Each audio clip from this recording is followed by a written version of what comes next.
আসসালামু আলাইকুম বন্ধুরা। আশা করি সবাই অনেক ভালো আছেন। বন্ধুরা, আজকে আমাদের ক্লাসটি হচ্ছে ইংলিশ সেন্টেন্স মেকিং কোর্সে 17 নম্বর ক্লাস। আমরা বলেছিলাম যে এই কোর্সে 32টা ক্লাস দিব, সেই হিসাবে 17 নম্বর মানে কি অর্ধেকের বেশি, কিন্তু না। ইনশাল্লাহ আপনারা 32টা ক্লাসের অনেক বেশি পাবেন। মোট কথা আমার মাথায় যতগুলো টপিক আছে সবগুলো টপিক আমি কমপ্লিট করবো ইনশাল্লাহ। ঠিক আছে, তবে আপনাদেরকে একটু পরিশ্রম বাড়ায় দিতে হবে। হ্যাঁ, তাহলে এটা আমার জন্য একটু সুবিধা। তো আমরা এখনো কিন্তু লেভেল 1-এ আছি।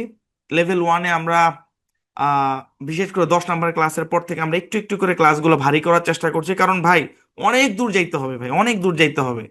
সো একটু ভারী না করলে হবে না। তো লেভেল 1-এর আর কয়েকটা ক্লাস হবে, হয়তো 2টা বা সর্বোচ্চ 3টার মতো ক্লাস হবে আশা করি। তো এরপরে আমরা লেভেল 2-তে ঢুকবো। তো লেভেল 1টা এত ইম্পর্টেন্ট যে এটা যদি কেউ ভালোভাবে আয়ত্ত না করেন ভাই, তাহলে লেভেল 2 বুঝতে মানে অনেক অসুবিধা হবে। এবং লেভেল 1 এবং 2 এই দুটো এত বেশি ইম্পর্টেন্ট পুরো কোর্সের মধ্যে, যে ব্যক্তি লেভেল 1 এবং লেভেল 2 আয়ত্ত করতে পারবে না সে সামনে গিয়ে কিছুই করতে পারবে না। বুঝছেন? তো খুবই সাবধান। হ্যাঁ, আমাদের কোর্স কিন্তু সামনে আগাচ্ছে অনেক দ্রুত গতিতে। তো চলুন বন্ধুরা, স্ক্রিন শেয়ারের মাধ্যমে আমরা আমাদের মূল আলোচনাটি শুরু করি। হ্যাঁ, আজকে কি নিয়ে আলোচনা করব? আজকে মূলত হচ্ছে যে আমরা গত ক্লাসে যে ফ্রেজগুলো শিখেছিলাম, সেই ফ্রেজগুলো দিয়ে আমরা বাক্য গঠন করব এবং ইয়েস নো কোশ্চেন তৈরি করব। আরেকটা হচ্ছে না বোধক বাক্য তৈরি করবো। এগুলোর উপর প্র্যাকটিস হবে এবং সেই সাথে আরো অনেক গুরুত্বপূর্ণ বিষয় নিয়ে কথা বলা হবে ইনশাল্লাহ। তো চলুন তাহলে বন্ধুরা, স্ক্রিন শেয়ারের মাধ্যমে আমরা আমাদের আজকের ক্লাসটি শুরু করি। তো বন্ধুরা, চলছে সেন্টেন্স মেকিং কোর্স। সাথে আছে আমি মাসুদ পারভেজ, থাকবো ইনশাল্লাহ এই পুরো কোর্সে ইনস্ট্রাক্টর হিসেবে। আর কোর্সটি আপনাদেরকে অফার করছে আমাদের প্রিয় ইজি ইংলিশ স্কুল। বন্ধুরা, আমাদের যে আজকের ক্লাস, এই ক্লাসটা হচ্ছে 17 নম্বর ক্লাস। আজকের ক্লাসের শিরোনাম হচ্ছে বাক্য যতই বড় হোক, গঠন বুঝলে সব সোজা। কথাটা আরেকবার বলি, বাক্য যতই বড় হোক, যত বড় বাক্যই হোক, হ্যাঁ, আপনারা ইন্টারের বই যদি নেন হাতে, দেখবেন যে এক একটা সেন্টেন্স, মানে বাংলাতে যেমন দাড়ি দাড়ি চিহ্ন দিয়ে আপনার সেন্টেন্স শেষ হয়, ইংলিশে ফুল স্টপ দিয়ে একটা সেন্টেন্স শেষ হয়। ইন্টারের বই পুস্তক নিয়ে দেখবেন যে 3 লাইন 4 লাইন ফুল স্টপের দেখা নেই, মানে কি এক একটা সেন্টেন্স 4 লাইন করে। তো আপনি বড় থেকে বড় সেন্টেন্স আপনি ধরতে পারবেন যদি আপনি বাক্যের গঠন বুঝেন, বাক্যের পার্ট গুলো যদি বোঝেন, কোনটা কি পার্ট, পার্ট গুলো যদি বোঝেন। হ্যাঁ, যত সামনে যাব এই বিষয়গুলো আরো পরিষ্কার হবে ইনশাল্লাহ। তো এই ক্লাসের শিরোনাম রেখেছি আমরা আজকে, মানে আজকের ক্লাসের শিরোনাম রেখেছি যে বাক্য যতই বড় হোক, গঠন বুঝলে সব সোজা। কারণ এখন থেকে আমরা বড় বড় বাক্যই প্র্যাকটিস করা শুরু করবো ইনশাল্লাহ। তো আমরা মূল ক্লাস শুরু করব। তো তার আগে গত ক্লাসের গুরুত্বপূর্ণ অংশ দেখে নিব। প্রত্যেকবার যেটা হয় যে আমরা বাড়ির কাজের সমাধান করে দিই, কিন্তু গত ক্লাসে কোনো বাড়ির কাজ ছিল না। ওটা আসলে সমাধান করার কিছু না, ওটা জাস্ট আপনাদেরকে আমি মুখস্থ করতে দিয়েছিলাম ধরতে গেলে। তো আজকের প্র্যাকটিস শুরু করার আগে গত ক্লাসের গুরুত্বপূর্ণ কিছু অংশ দেখে নিব, খুবই ইম্পর্টেন্ট, কথাগুলো মনে রাখতে হবে। ভালোভাবে খেয়াল করেন। স্ক্রিনে আমরা কিছু শব্দ দেখতে পাচ্ছি, যেমন ইন মানে ভিতরে, অন মানে উপরে, আন্ডার মানে নিচে, ইন ফ্রন্ট অফ মানে সামনে, বিহাইন্ড মানে পেছনে, বিসাইড মানে পাশে। এই শব্দগুলো আমরা দেখতে পাচ্ছি। তো এই শব্দগুলো কি অর্থ দেয়? এই শব্দগুলো কোনো একটা জায়গাকে বোঝায়। আমরা কয়েকটা ক্লাসে এটা স্পষ্ট করছি। যেমন ইন বলতে ভিতরে, মানে কোনো কিছুর ভিতরের জায়গাকে বোঝাচ্ছে। অন মানে উপরে, মানে কোনো কিছুর উপরের জায়গাকে বোঝাবে। আর যেমন আমরা যদি বলি অন দা টেবিল, মানে কি, মানে টেবিলের উপরে, টেবিলের উপরে, তাই না? জি। তো এইগুলা হচ্ছে জায়গা বোঝায়, এতটুকু আপনারা বুঝছেন। তো এটাও একটু মানে ইয়া করবেন। জায়গা বোঝায় বলতে আমরা এটা স্পষ্ট করছি যে এই জাতীয় শব্দ কোনো ব্যক্তি, বস্তু বা প্রাণীর অবস্থান বোঝায়। হ্যাঁ, আমরা আপাতত লেভেল 1-এ বস্তু নিয়ে, মানে বস্তু নিয়ে উদাহরণ দিচ্ছি। লেভেল 2-তে গেলে আমরা ব্যক্তি এবং প্রাণী এই ব্যাপারটা আমরা দেখব। তবে আপনাকে যে জিনিসটা মনে রাখতে হবে সেটা হচ্ছে, আচ্ছা এই ব্যাপারটা একটু ক্লিয়ার করি যে আসলে বস্তুর অবস্থান কিভাবে বোঝাচ্ছে। যেমন এই যে বাক্যটা, the book is on the table. তো এই কথার মানে কি? এই কথার মানে হচ্ছে বইটি টেবিলের উপর আছে। এই যে টেবিলের উপর, এই কথাটা বলে কি বোঝাচ্ছি? মানে বইয়ের অবস্থানটা বোঝাচ্ছি না? জি। এই জাতীয় শব্দ কোনো ব্যক্তি, বস্তু বা প্রাণীর অবস্থান বোঝায়। আপনাকে একটা কথা খুব ভালোভাবে মাথায় গেঁথে রাখতে হবে, এই জাতীয় শব্দ, হ্যাঁ, এখানে যে শব্দগুলো আছে, এই জাতীয় আরো শব্দ আছে, ওগুলো এখন জানার দরকার নেই, আমি এখানে যেগুলো দিচ্ছি এগুলো আগে মাথায় রাখেন। এই জাতীয় শব্দ ফ্রেজের একেবারে শুরুতে বসবে। ফ্রেজটা যত বড়ই হোক, যদি আমি বুঝাইতে চাই যে ওটার উপরে, ভিতরে, নিচে, হ্যাঁ, পাশে, এরকম যদি বুঝাইতে চাই, তাহলে আমাকে এই শব্দগুলো কি করতে হবে, একদম শুরুতে বসাইতে হবে। এগুলো গত ক্লাসের পড়া, এগুলো নতুন করে বলার আসলে তেমন কিছু নেই। তো এগুলো একটু মাথায় রাখতে হবে। তো তারপর গত ক্লাসে আমরা কিছু ফ্রেজ শিখেছিলাম, ফ্রেজগুলো কেমন খেয়াল করেন। যেমন নতুন টেবিলটি, এটার ইংরেজি হচ্ছে দ্য নিউ টেবিল, এটা আমরা আগেই পড়ছি। তো এখন আমরা যদি বলতে চাই যে নতুন টেবিল এর উপরে, মানে নতুন টেবিল তার উপরে, আমরা যদি এই ব্যাপারটাকে বুঝাইতে চাই, তাহলে ইংরেজি হবে অন দ্য নিউ টেবিল। মানে দ্য নিউ টেবিল ঠিক থাকবে, শুধু শুরুতে অন আসবে। তারপরে দেখেন, নতুন ব্যাগটি ইংরেজি হচ্ছে দ্য নিউ ব্যাগ। হ্যাঁ, আর যদি বলতে চাই যে নতুন ব্যাগটির ভেতরে, মানে নতুন ব্যাগটি, এতটুকু ঠিক থাকবে, এবং আরো এক্সট্রা বলতে চাচ্ছি যে মানে ব্যাগটার ভেতরে, তাহলে ইংরেজি কি হবে, in the new bag, in the new bag, এটা ইংরেজি হবে। ওকে, তারপর দেখেন, দ্য নিউ বেড, নতুন বিছানাটি, এটা আমরা পড়ছি আরো 2 ক্লাস আগে।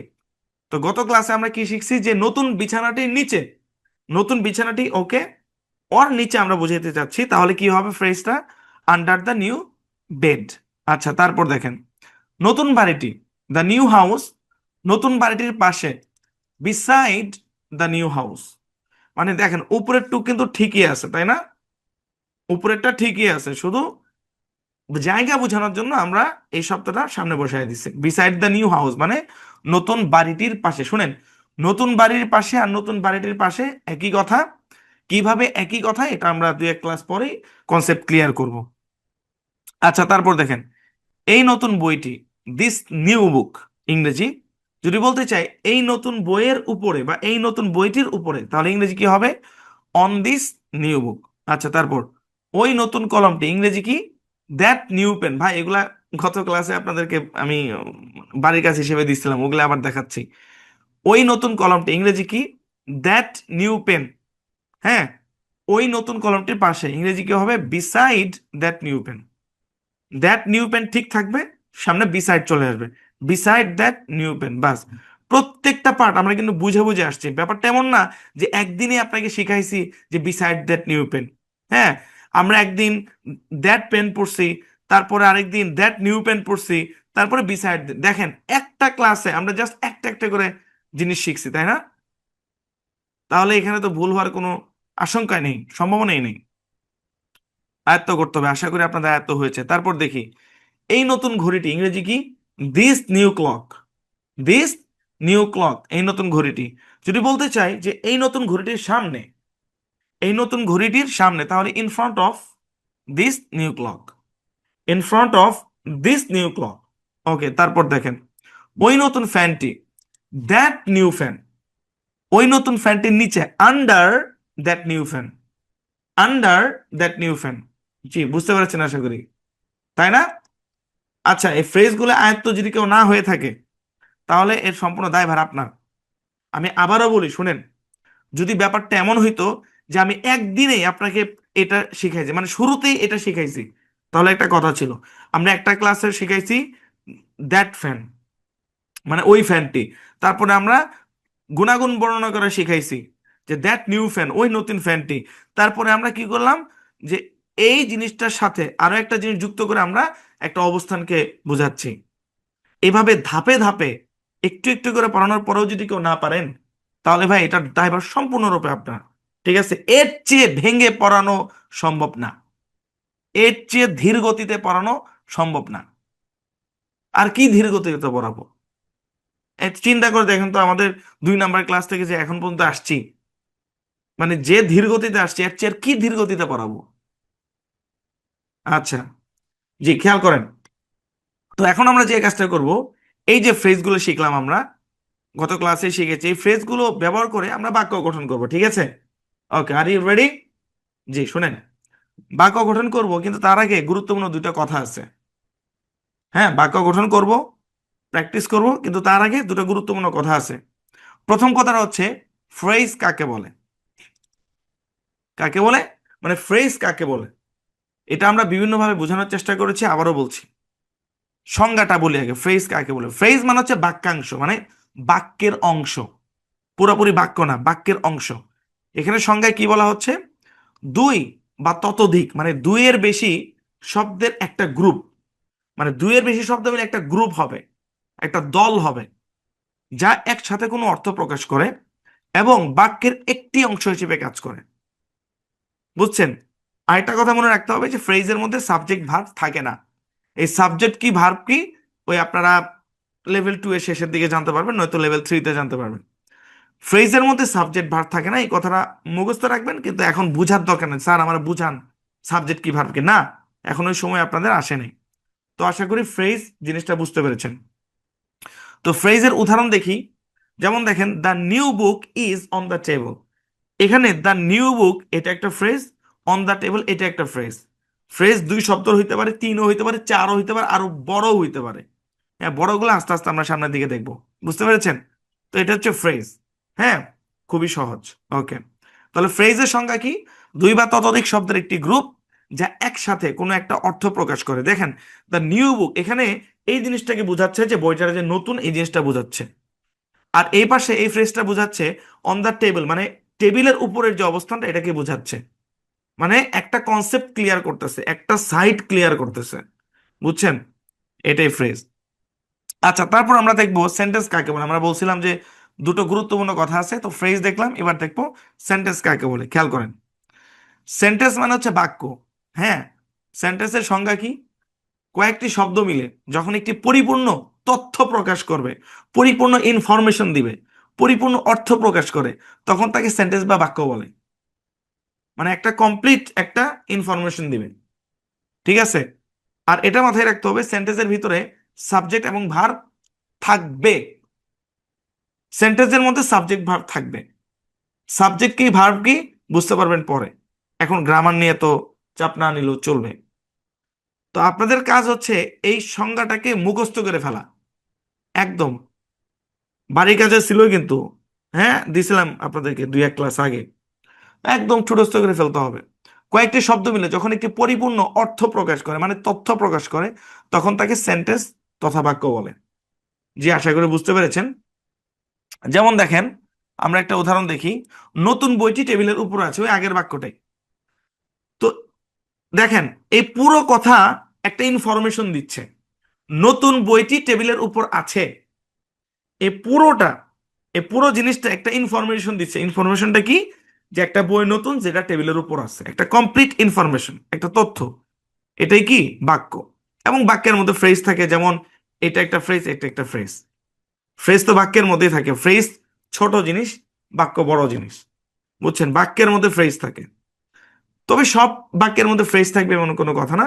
তবে বড় বাক্যের মধ্যে ডেফিনেটলি ফ্রেজ থাকবে। ফ্রেজ ছাড়া বড় বাক্য হইতে পারবে না। যেমন সিলেবল ছাড়া, একাধিক সিলেবল ছাড়া যেমন বড় শব্দ হইতে পারে না, তেমনি ফ্রেজ ছাড়া বড় সেন্টেন্স হইতে পারে না, তাহলে পিচ্ছি পিচ্ছি সেন্টেন্স হবে। জি, আশা করি বুঝতে পেরেছেন, এগুলো পুরাতন কথা। জি, ফাতেমা ইয়াসমিন বলেন। স্যার, শব্দ আর শব্দ আর বাক্য, এই দুটোর মধ্যে পার্থক্যটা কি স্যার? আমরা তো শব্দ পড়াইনি। শব্দ মানে কি? ওই যে বলি বলি, প্রশ্ন করছেন, বুঝছি, শুনেন। শব্দ কি? কয়েকটা লেটার মিলে যখন কিছু একটা গঠিত হয় এবং একটা অর্থ দেয়। যেমন আপনি বললেন যে বই, বুক, বুক একটা ওয়ার্ড। যেমন এখানে দা একটা শব্দ, দাঁড়ান, যেমন এখানে দা একটা, দা একটা, আরে কালি, সাদাটা কেন সাদা আসতেছে কেন? আচ্ছা, খেয়াল করেন, এখানে দা একটা শব্দ, নিউ একটা শব্দ, বুক একটা শব্দ, ইজ একটা শব্দ, হ্যাঁ, অন একটা শব্দ, দা একটা শব্দ, এগুলো প্রত্যেকটাই শব্দ। আর বাক্য কি? পুরোটা মিলে একটা বাক্য। কি বুঝছেন? আপনি রিডিং এর ক্লাস শেষ করে আসছেন অথচ শব্দ বুঝেন না? রিডিং এর কোর্স করছেন না আপনি? আচ্ছা, ঠিক আছে, ওকে। আচ্ছা, চলেন সামনে আগে। আচ্ছা, আমরা প্র্যাকটিস শুরু করব, তারও আগে একটা বিষয় আপনাদেরকে মনে করিয়ে দিচ্ছি। ভাই, চাইলে তো ডিরেক্ট প্র্যাকটিস শুরু করাই যায়, তাই না? ছুরি জবাই করব, ছুরি দিয়ে কিছু ডিরেক্ট জবাই করা যায়, কিন্তু একটু ধার দিলে একটু দ্রুত জবাই হবে নাকি? ডিরেক্ট প্র্যাকটিস শুরু করাই যায়, কিন্তু এই ব্যাপারগুলো একটু মনে করে দিলে তাহলে আপনাদের জন্য প্র্যাকটিসটা একটু সুবিধা হবে, এই জন্যই আসলে এই কথাগুলো বলা। শুনেন, একটা বিষয় মনে করে দিচ্ছি আপনাদেরকে, সেটা হচ্ছে এখন পর্যন্ত আমরা যত বাক্য শিখেছি প্রতিটা বাক্যের মধ্যে তিনটা অংশ ছিল বা আছে। মানে যত ছোটই হোক, একদম 2 নম্বর ক্লাস থেকে শুরু করে 16 নম্বর ক্লাস পর্যন্ত আমরা যতগুলো সেন্টেন্স দেখছি, যত ছোট হোক আর যত বড়ই হোক, তিনটা অংশ ছিল প্রত্যেকটা বাক্যের মধ্যে। তিনটা অংশ ছিল। কয়টা অংশ? তিনটা অংশ। অংশ তিনটা কি কি? যেমন কোনো একটা বস্তু সম্পর্কে আমরা কথা কথা বলছি, এবং সেই বস্তু সম্পর্কে একটা তথ্য দিছি, এবং এই দুইটা জিনিসের মধ্যে একটা ব্রিজ, একটা সেতু সেতু দিয়ে দুই পাশকে কানেক্ট করে দিছি, তাই না? ব্যাপারটাকে স্ট্রাকচার দিয়ে চিন্তা করলে আমরা এভাবে দেখতে পারি যে শুরুতে কিছু সম্পর্কে আমরা কথা বলছি, এবং শেষে একটা ইনফরমেশন দিছি, আর মাঝখানে ইজ দিয়ে আমরা সংযুক্ত করছি। মানে ব্যাপারটা হচ্ছে ইজ এর এই পার আর ওই পার, নদীর এপার নদীর ওই পার নাকি? নদীর এপার নদীর ওই পার, ওরকম ইজ এর এপার ইজ এর ওই পার। বুঝতে পারছেন? খুবই সহজ। আর বাংলা বাক্যে আসলে ইংরেজিতে তিনটা পার্ট ঠিক আছে এখানে, কিন্তু বাংলাতে বাংলা অর্থ নিয়ে চিন্তাগুলো দুইটা পার্ট বোঝা যায়। হ্যাঁ, এটা আমরা বলছি। যাক, এই ইংলিশের এই স্ট্রাকচারটা মনে রাখবেন, যে এখন পর্যন্ত আমরা যতগুলো বাক্য দেখছি মূলত এখানে তিনটা জিনিস ছিল। প্রথমে আমরা কথা বলছি, একটা তথ্য দিছি, লাস্টে মাঝখানে আমরা ইজ দিয়ে সংযুক্ত করছি। সহজ, অনেক সহজ। ওকে, ঠিক আছে।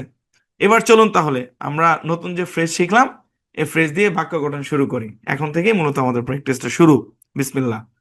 খেয়াল করেন, স্ক্রিনে আছে নতুন বইটি পুরাতন টেবিলের উপর আছে।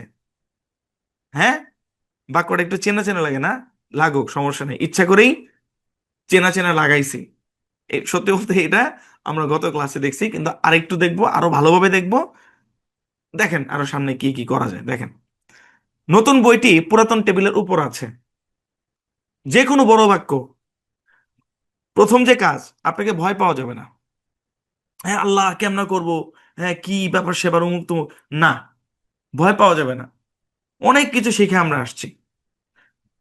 তারপরে যে কাজটা করতে হবে, আপনাকে একটু বাক্যের অর্থ নিয়ে চিন্তা করতে হবে, যে এই যে আমি কথাটা বললাম, হ্যাঁ, একটা হাসির কথা মনে পড়লো, বুঝছেন? আমার অনেক ক্লাসমেট বন্ধু ছিল ক্লাস 9-এ 10-এ, তাদেরকে ট্রান্সলেশন করতে দিলে পুরা বাক্য নিয়ে চিন্তা করে না, খালি মানে একদম ওয়ার্ড বাই ওয়ার্ড বসাইতে থাকে। মানে ভাই, আপনাকে পুরো বাক্যর অর্থটা নিয়ে চিন্তা করতে হবে, যে এই বাক্যের মধ্যে কি বুঝাইছে। এখানে কথাটা আমি চলিত ভাষায় লিখছি, আমি চাইলে আমার আঞ্চলিক ভাষায় লিখতে পারতাম। হ্যাঁ, আপনার বাড়ি যদি নোয়াখালী হয় বা বরিশাল হয়, বরিশালের ভাষাও এই কথাটাকে লেখা যেত, যে নতুন বইটি পুরান টেবিলের উপর আছে। লেখা যেত না? যেত। সুতরাং আপনাকে বাক্যের অর্থ নিয়ে চিন্তা করতে হবে। তো আমরা যদি এই বাক্যটার অর্থ নিয়ে চিন্তা করি, আমরা দেখতে পাবো যে এখানে এই বাক্যের মধ্যে দুইটা অংশ। একটা অংশ হচ্ছে যে নতুন বইটি, অর্থাৎ আমরা নতুন বইটা সম্পর্কে কথা বলছি, এবং কি কথা বলছি, কি তথ্য দিচ্ছি, যে পুরান টেবিলের উপর আছে। মানে পুরো বাক্যটা কি, নতুন বইটি পুরাতন টেবিলের উপর আছে। এটা হচ্ছে আমার পুরো বাক্য। হ্যাঁ, আর যদি আমি এই সাইড ওই সাইড করি, মানে আমরা এই বাক্যে কথা বলছি কাকে নিয়ে? নতুন বইকে নিয়ে। কি কথা বলছি? যে ওটা পুরান টেবিলের উপর আছে। তাহলে ইজি। তাহলে নতুন বইটি এর ইংরেজি কি হবে? এর ইংরেজি হবে দ্য নিউ বুক, নাকি দ্য নিউ বুক। আমরা দ্য নিউ বুক সম্পর্কে এই বাক্যে কথা বলছি, দ্য নিউ বুক। ওকে, হ্যাঁ, the new book. The new book সম্পর্কে আমরা কথা বলতেছি। তো যাকে নিয়ে আমরা কথা বলবো তারপরেই তো ব্রিজটা লাগবে, তাই না? আমরা যে ওই পারে যাব নদীর, আমাদের ব্রিজটা যে বসাইতে হবে, কখন বসাইতে হবে? আমরা যাকে নিয়ে কথা বলবো, যার সম্পর্কে বা যেটা সম্পর্কে কথা বলতেছি তার পরেই লাগবে। তাহলে বুকের পরে আমাকে ইসটা বসাইতে হবে। দ্য নিউ বুক ইজ, তারপরে কি বলছে? পুরাতন টেবিলের উপর আছে। হ্যাঁ, আপনার কাছে যদি মনে হয় যে আপনি পুরো জিনিসটা ইংরেজি করতে পারতেছেন না, যে পুরাতন টেবিলের উপর আছে, আমি একটা টেকনিক শিখাইছিলাম। টেকনিকটা কি? যে যে অংশের জন্য কঠিন লাগে ওটা ঢেকে দেন, আচ্ছা, বুঝলাম যে উপর এর কারণে কঠিন লাগতেছে, আছে এর কারণে কঠিন লাগতেছে। তাহলে পুরান টেবিলের ইংরেজি করেন। পুরান টেবিলের ইংরেজি কি? দি ওল্ড টেবিল। দি ওল্ড টেবিল। তো আপনি যদি দি ওল্ড টেবিল বলতে পারেন, এ ভাই, গত 2 দিন ধরে আমার গলায় একটু সমস্যা, হ্যাঁ, কষ্ট হচ্ছে একটু কথা বলতে, গলা একটু ঘের ঘেরো করতেছে মনে হয়। আচ্ছা, দি ওল্ড টেবিল, TABLE, টেবিল, এতটুকু তো পারি। এখন আমি এর উপর বুঝাইতে চাচ্ছি, তাহলে উপরের ইংরেজি হচ্ছে অন। অন কোথায় আসবে? এখানে আসবে। এ ভাই, ফ্রেজ গঠন করে দেওয়ার পর এখানে তো নতুন করে ফ্রেজ গঠন করার দরকার নেই। যে জিনিস আমরা আগের 2 ক্লাসে করে আসছি, ওইটা তো এখানে আবার নতুন করে শেখানোর দরকার নেই। ফ্রেজ তো আমি আগেই গঠন করে শিখাইছি, এখন শুধু ফ্রেজটা অ্যাপ্লাই করার পালা। ফ্রেজটা ডিরেক্ট অ্যাপ্লাই করব আমরা। তারপরেও বুঝাচ্ছি আর কি। এইভাবে ভেঙে ভেঙে আপনারা চিন্তা করতে পারেন আর কি। তাহলে এই বাক্যটার ইংরেজি কি দাঁড়ায়? The new book is on the old table. নতুন বইটি পুরান টেবিলের উপর আছে, হইতে পারে না? আপনি বইটা কিনছেন নতুন, তাই বলে বই যেদিন কিনছেন টেবিল ওই দিন কিনছেন, ব্যাপারটা তো তা না। টেবিল আগেই কিনা ছিল, পুরান হয়ে গেছে, তো নতুন বইটা আপনি পুরান টেবিলের উপরে রাখছেন, তাই না? কি এই বাক্যে বুঝতে কারো কোনো সমস্যা? মানে এই বাক্য কিভাবে হইলো বুঝতে কারো সমস্যা? এই যে দেখেন, ইংরেজি সোজা। ইজ এর এই পাশে একে নিয়ে আমরা কথা বলছি, আর এই পাশে আমরা ইনফরমেশন, তথ্য দিচ্ছি। কার সম্পর্কে? এর সম্পর্কে আমরা ইনফরমেশন দিচ্ছি। একদম সোজা। আচ্ছা, চলেন তারপর দেখি, খেয়াল করেন। পুরাতন টেবিলটি নতুন খাটের পাশে আছে। পুরাতন টেবিলটি নতুন খাটের পাশে আছে। একটু অর্থ নিয়ে চিন্তা করেন। মানে এই বাক্যে কি বলা হচ্ছে এটা ভাবেন। ইজ ইংলিশ স্কুল ভাই মুখস্থের জায়গা না। হ্যাঁ, যে আপনি বাক্য মুখস্থ করবেন। ভাই, যদি বাক্য মুখস্থ করানোর উদ্দেশ্য থাকতো, তাইলে আমি ওই 2 নাম্বার ক্লাস থেকে আপনাদেরকে ওই মুখস্থর উপযোগী বাক্যগুলা শিখাইতাম। হ্যাঁ, কিন্তু আমি এখানে কি করতেছি? আমি এখানে করতেছি যে আপনার শিখাচ্ছি ব্যাপারটাকে ডানে বামে, মানে নিয়ে ব্যাপারটাকে ফিল করানোর চেষ্টা করতেছি। ফিল করেন। এই যে বাংলা বাক্যটা আছে, এটাকে ফিল করেন। ইংরেজির কথা ভুলে যান, বাংলাটা নিয়ে চিন্তা করেন। এখানে কি লেখা আছে? পুরাতন টেবিলটি নতুন খাটের পাশে আছে। এর মানে আপনি কি বুঝতেছেন? এর মানে বুঝতেছেন যে একটা পুরান টেবিল যেটা কিনা নতুন খাটের পাশে আছে, তাই তো নাকি? তাইলে এই বাক্যে আপনি কথা বলতেছেন কাকে নিয়ে? আপনি কি খাটকে নিয়ে কথা বলতেছেন? না, আপনি পুরান টেবিলটা নিয়ে কথা বলতেছেন। ওরে টার্গেট, পুরান টেবিলটা টার্গেট করে আপনি কথা বলতেছেন। কি বললেন? যে ওইটা খাটের পাশে আছে। হ্যাঁ, তাহলে এটা আমার ইজের আগে থাকবে ডেফিনেটলি। আপনি যাকে নিয়ে কথা বলছেন এটা ইজের আগে থাকবে। তাহলে পুরান টেবিলটি ইংরেজি কি? দি ওল্ড টেবিল। হ্যাঁ, তারপর ইজ বসান। ওকে, লিখতে আলসেমি লাগতেছে, আর আমার হাতের লেখা অনেক বড় বড় তো জায়গা হয় না। আর এরপরে স্লাইডে লেখা আছে পুরান টেবিলটি নতুন খাটের পাশে আছে। তাহলে দি ওল্ড টেবিল ইজ, তাহলে নতুন খাটের পাশে। নতুন খাট ইংরেজি কি? The new bed. তাহলে পাশে, বিসাইড দ্য নিউ বেড, নাকি? নতুন খাটের পাশে, আর ইংরেজি কি? হ্যাঁ, নতুন খাট ইংরেজি কি? নতুন খাট ইংরেজি বানাচ্ছে the new bed. New bed, the new bed. এখন আপনি বলতে চাচ্ছেন নতুন খাটের পাশে, তাহলে পাশের ইংরেজি হচ্ছে বিসাইড। এটা কোথায় বসবে? আমরা জানি যে এই যে শব্দগুলা যেগুলো অবস্থান বোঝাচ্ছে, এগুলো শুরুতে বসবে পুরো ফ্রেজের। তাহলে পাশের ইংরেজি বিসাইড, তাহলে একদম শুরুতে বসবে এটা বিসাইড। হ্যাঁ, আপনি যদি একদম নিচে নিচে বসান যে নতুন খাটের পাশে, হ্যাঁ, নিউ বেড বিসাইড, বিসাইড কে বসাইলেন বেডের পাশে, তাহলে কি হবে? হবে না। আপনি যদি মানে এভাবে বলেন যে ধরেন মানে দা, সরি, দা নিউ, তারপর বেড, তারপরে বললেন beside, the new bed beside, এটা কি হবে? হবে না। দা নিউ বেড বিসাইড বললে হবে? হবে না। আমরা তো এই কথা আজকের ক্লাসের শুরুতেও তো এই কথাটা বলে আসছি যে এই জাতীয় শব্দের ইংরেজিগুলা শুরুতে বলবে ফ্রেজের। এমনি এমনি দেখাইছি? এমনি দেখাইনি ভাই, ফ্রেজের খেলা। হ্যাঁ, এই বাক্যটা আমি আমি শুনেন একটা কথা বলি আপনাকে, সবাই একটু হাত তোলেন, খুব পিক পয়েন্টে আছি, আমি অনেক এনজয় করতেছি ক্লাসটা, হাত তোলেন প্লিজ, হাত তোলেন।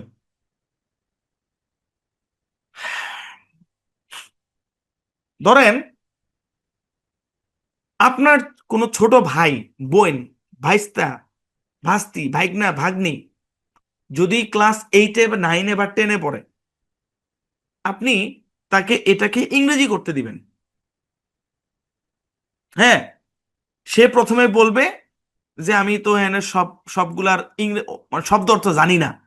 আপনি তাকে প্রত্যেকটা শব্দ অর্থ বলে দিবেন, যে ওল্ড মানে হচ্ছে পুরাতন, হ্যাঁ, তারপরে টেবিল মানে টেবিল, নিউ মানে নতুন, বেড মানে খাট, বিসাইড, বিসাইড মানে পাশে, বলে দিবেন। সে কেমনে ইংরেজি করবে জানেন? ও এমনি লিখবে, old table, table new bed beside, old table new bed beside. কি বললাম? ও কিভাবে লিখবে আপনি টেস্ট করে দেখেন, old table new bed beside. কিন্তু ব্যাপারটা কিভাবে হবে? আবার আসের জন্য হ্যাভও লাগাইতে পারে, যে old table new bed beside have. এক ভাই শুরুর দিকে আমাদেরকে প্রশ্ন করছিলেন যে স্যার এখানে আছে আছে, আছে শব্দটা আছে, এই কারণে কি হ্যাভ লাগবে কিনা? আরে ভাই ওই হ্যাভের ব্যাপারটা আলাদা, আপনি কনসেপ্ট বুঝেন। হ্যাঁ, আমরা মুখস্থ করি না ভাই। তো তার মানে বোঝা যাচ্ছে যে শব্দ অর্থ জানাই, ইংরেজি বাক্য গঠন না। শব্দ অর্থ জানাই কি, ইংরেজি বাক্য গঠন না। ইংরেজি বাক্য গঠন করার জন্য আপনাকে ফ্রেজ বুঝতে হবে এবং স্ট্রাকচার বুঝতে হবে। আপনি ফ্রেজ বুঝবেন, আপনি স্ট্রাকচার বুঝবেন, শব্দ অর্থ জানবেন, বাস আপনার সেন্টেন্স মেক হয়ে গেছে। আচ্ছা একটা কথা বলি আপনাদেরকে, এই যে 17টা ক্লাস আমরা আজকে করতেছি, হ্যাঁ, 17 নম্বর ক্লাস যে করতেছি, আমরা গ্রামারে কি এমন আলোচনা করছি, গ্রামারে কি এমন আলোচনা করছি যে ভাই আজকে আপনাদেরকে শিখাবো প্রেজেন্ট টেন্স, আজকে আপনাদেরকে শিখাবো নাউন, প্রোনাউন, ভার্ব, অ্যাডভার্ব, অমুক তমুক, এগুলো করছি কিছুটা? করিনি। তারপরে তো আপনারা পারতেছেন না, তারপরে তো আপনারা পারতেছেন। তার মানে হইল যে দেখেন, গ্রামার যতটা জানা জরুরি, তার চেয়েও বেশি জানা জরুরি হচ্ছে ফ্রেজ এন্ড স্ট্রাকচার। এবং সত্যি বলতে স্ট্রাকচারের ভিতরে গ্রামার আছে, মানে আমি যে স্ট্রাকচার দেখাইছি অনেকে গ্রামার নাই আছে, কিন্তু আমাদের মূল ফোকাস হচ্ছে অর্থের দিকে। একটা মিনিংফুল কমপ্লিট একটা অর্থ তৈরি করতে হবে এই বাক্য থেকে, এটা হচ্ছে আমাদের উদ্দেশ্য। বুঝছেন? আচ্ছা, তাহলে এটা ইংরেজি কি হবে ভাই? যে দি ওল্ড টেবিল, পুরাতন টেবিলটি, ইজ আছে। আমরা বলছি যে ইজ এর পরে যদি কোনো জায়গাকে বোঝায়, ইজ এর পরে যদি কোনো জায়গাকে বোঝায় তখন ইজ এর অর্থ হয় হবে না, তখন ইজ এর অর্থ আসবে হচ্ছে আছে। হ্যাঁ, দা দি ওল্ড টেবিল, পুরাতন টেবিলটি, ইজ আছে, কোথায় আছে? বিসাইড দ্য নিউ বেড, নতুন বিছানার পাশে। দ্য নিউ বেড, নতুন বিছানাটি, বিসাইড দ্য নিউ বেড, নতুন বিছানাটির পাশে বা নতুন বিছানার পাশে। বুঝতে পারছেন? জি, সহজ, অনেক সহজ। ওকে, তারপর দেখেন, নতুন ঘড়িটি এই পুরাতন ব্যাগের মধ্যে আছে। সেন্টেন্স নিয়ে চিন্তা করেন, বাংলাটা নিয়ে চিন্তা করেন যে কি বুঝাচ্ছে এখানে। বুঝাচ্ছে যে নতুন ঘড়িটা পুরাতন ব্যাগের মধ্যে আছে, মানে একটা নতুন ঘড়ি যেটা কিনা পুরান ব্যাগের মধ্যে আছে। ক্লিয়ার? কি বুঝাইতেছে? আরে ভাই কল্পনা করেন, পুরান ঘড়িটা, সরি, নতুন ঘড়িটা পুরান ব্যাগের মধ্যে আছে।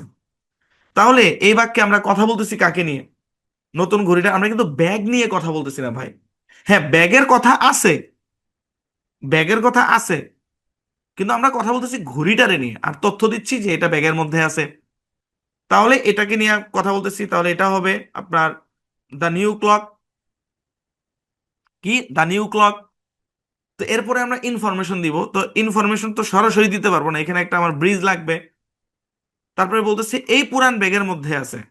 আচ্ছা, মধ্যে আছে এই দুটাকে বাদ দেন, এই পুরাতন ব্যাগটি ইংরেজি কি? This old bag. এই পুরাতন ব্যাগটি ইংরেজি কি? This old bag. তাহলে এই পুরান ব্যাগের মধ্যে আছে ইন দিস ওল্ড ব্যাগ, শুধু ইন আনলেই হয়ে যায়, মানে সামনে আনলেই হয়ে যায়, তাই না? অনেক সহজ। দেখেন, নতুন ঘড়িটি, দ্য নিউ ক্লক, আমরা এর সম্পর্কে কথা বলতেছি, পরে ইজ দিলাম, ব্রিজ দিলাম, তারপর ওই পারে গেলাম যে ইন দিস ওল্ড ব্যাগ।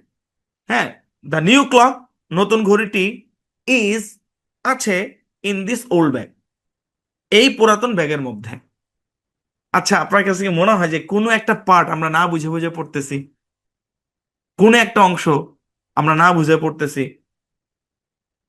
হ্যাঁ, অনেকে বলতে পারেন যে ভাই এই ইসটা বুঝলাম না। যেমন গত গত ক্লাসে আপনার ওই যে আহ, আরাফাত ভুইয়া রতন উনি প্রশ্ন করছিল যে স্যার ইসটা কি দিলে কি হবে, না দিলে কি হবে? ভাই ব্রিজ, এটা ব্রিজ। হ্যাঁ, আপাতত একটু জেনে রাখেন, গ্রামার টার্মস আমি বলবো না।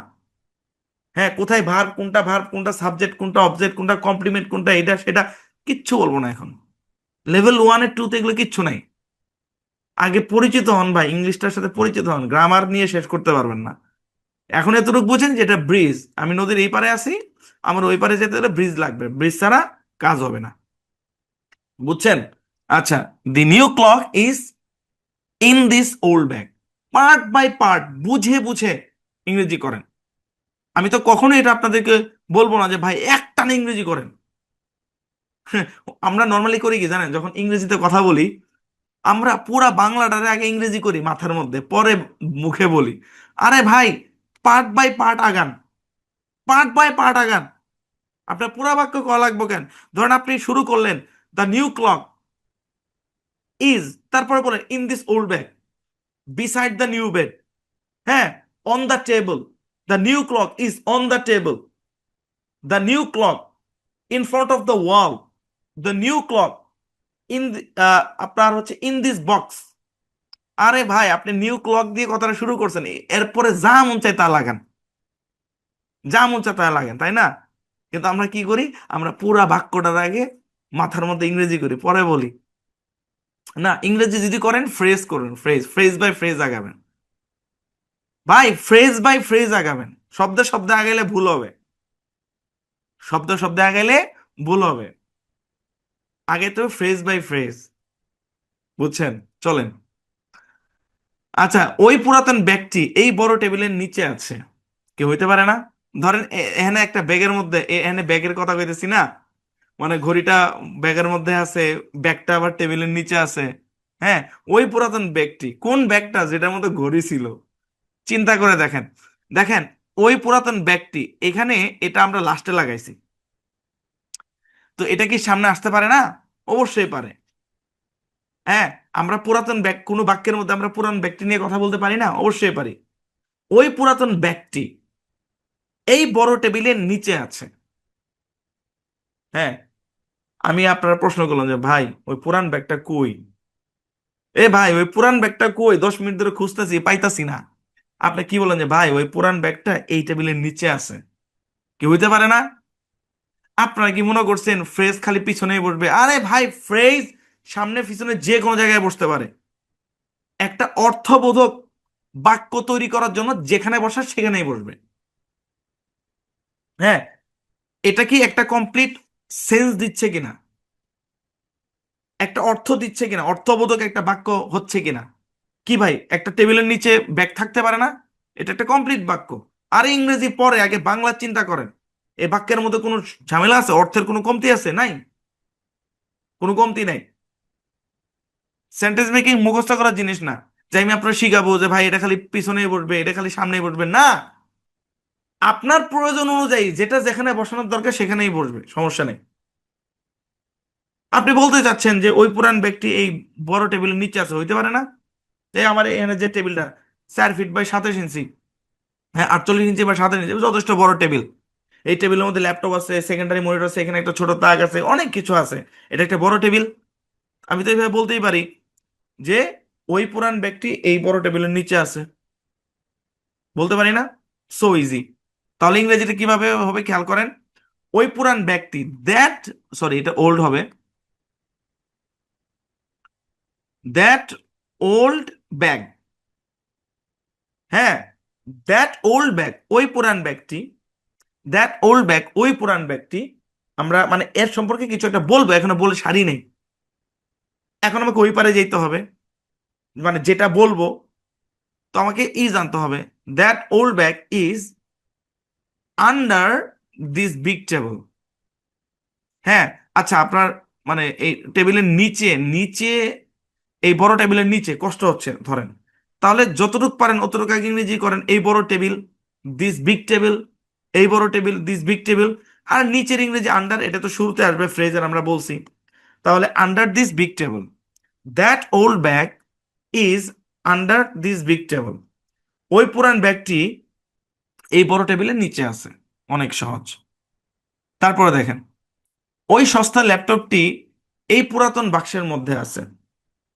হ্যাঁ, দেখেন, সস্তা ল্যাপটপটি পুরাতন ব্যাগের পুরাতন বাক্সের মধ্যে আছে, এটাও বলা যায়। কিন্তু আসলে আমাদের প্র্যাকটিস করা দরকার, আমাদের ওই এই ধরনের হচ্ছে শব্দ এনে প্র্যাকটিস করতে হবে, এই জন্যই এগুলো নিয়ে আসা। ওই সস্তা ল্যাপটপটি এই পুরাতন বাক্সের মধ্যে আছে। ওই সস্তা ল্যাপটপটি এই পুরাতন বাক্সের মধ্যে আছে, হইতে পারে না? ল্যাপটপও সস্তা, পুরানা। যেমন আমার সামনে একটা বুকশেলফ আছে, বুকশেলফের নিচে একটা ল্যাপটপ আছে, যে ল্যাপটপটা পুরান, যে ল্যাপটপটা দিয়ে আমার ইউটিউব জার্নি শুরু হয়েছিল। এবং সারা জীবন এই ল্যাপটপটা আমার কাছে থাকবে। আমি মাঝে মধ্যে ল্যাপটপটা খুলে খুলে দেখি, বের করি।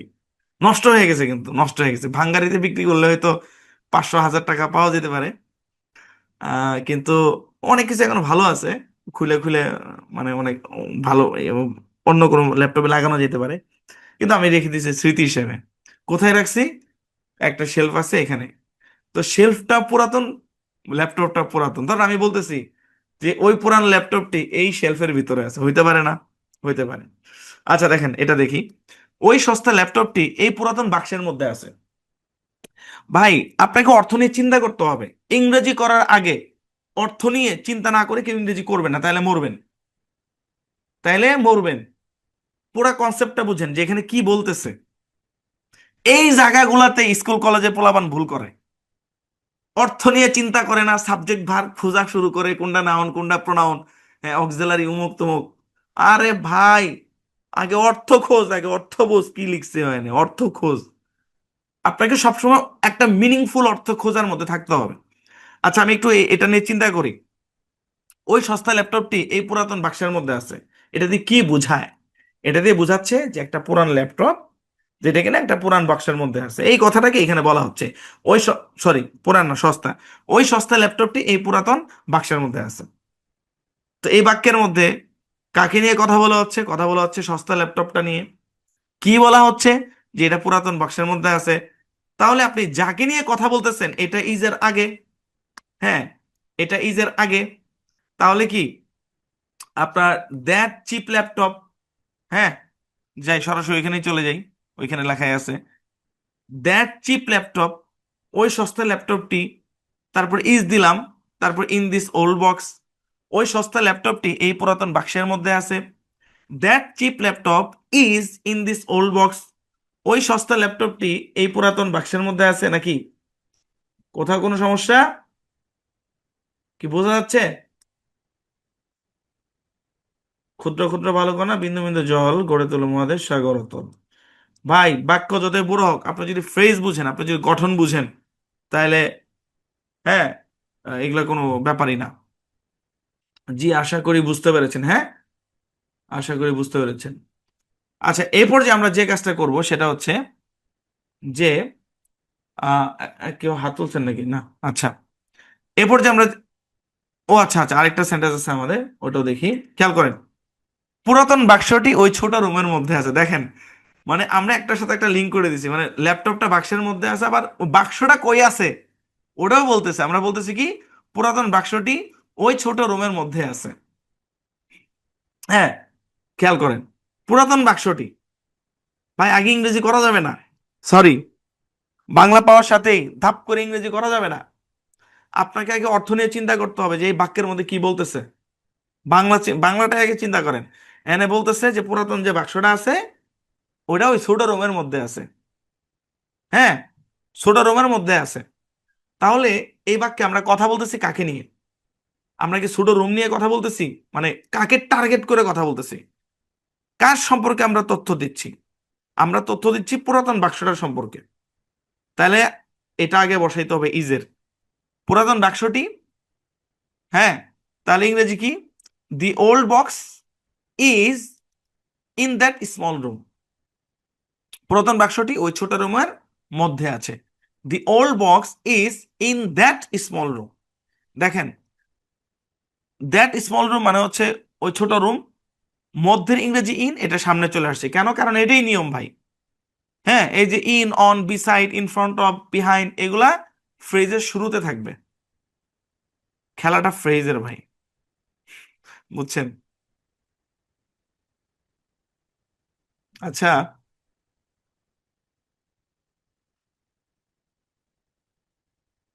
আপনারা কারা কারা নিজে থেকে ইউটিউবে ইংরেজি শেখার চেষ্টা করছেন?